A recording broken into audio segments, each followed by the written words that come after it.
Hi everyone, we're going to go through three things in this video. One is the log portion of your competency reassessment, your goals and objectives log. So what you're doing at this point is completing the log portion. So based on your goals and objectives, what you're going to do is log all of your practicum experiences. So you're going to have the date, you're going to have the times that you spent in your practicum to document your 90 hours. You're also going to have the specific activities that you had on each and every day that you had experiences. And then you're going to correlate those experiences with your goals and objectives.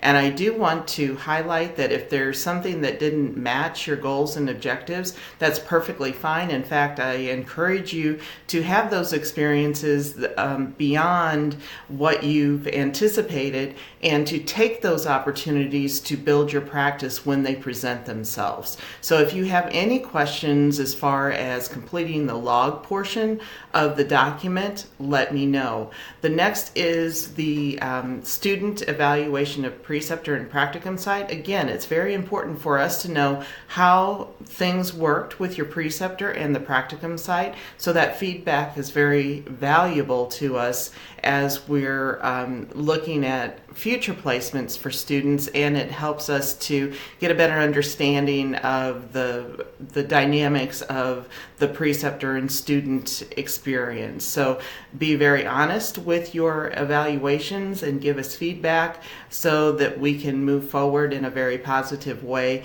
for future students and also have insight into your experiences. The preceptor evaluation of student, this is something that your preceptor is going to evaluate you and your experiences, and this was part of the preceptor packet, and the student evaluation of preceptor was part of the preceptor packet. So this is something that the preceptor has had since the beginning. I do suggest that you take a look at the form itself so you know what you're being evaluated on. This is a critical piece as well. So the preceptor may either give you the evaluation to submit in the course, or the preceptor may fill it out and email it to me. Either way is perfectly fine. So just let me know if you have any questions about these final documents as you're tying up your practicum experience. So have a great day. Take care now. Bye-bye.